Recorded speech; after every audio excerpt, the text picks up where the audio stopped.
Magandang umaga po sa lahat. Napagkagilas ako sa kukukwento.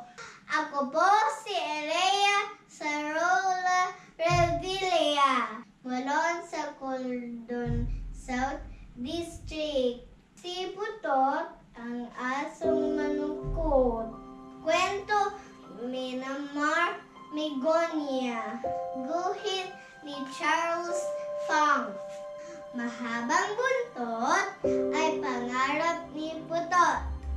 Dahil maikli ang dahil buntot. Mainggit siya sa mahabang buntot na iba.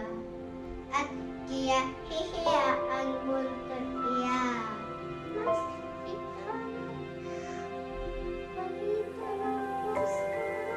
Madalas siyang himuto.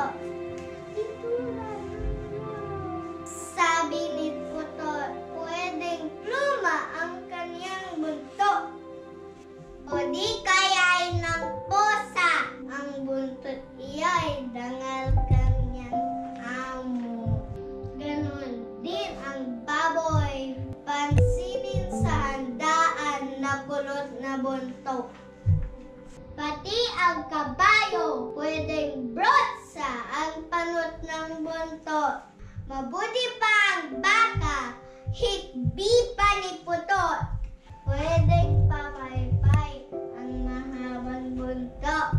Mahaba rin ang buntot ng kalabaw na paghagupit sa kutot langaw. Kahanga-hanga rin ang buntot ng matching na gagawan lamit ng lalambitin.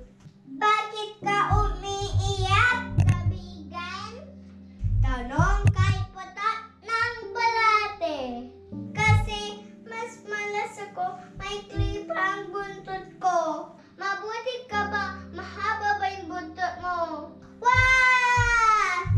Bakit? Ano ba ang nangyari? Kasi ang kabuuan ko puro buntot. Walang tenga, walang ilong, walang paa. Kaya mas malas ako kaya sa sayo. Hindi pakahiya ang kambang sana.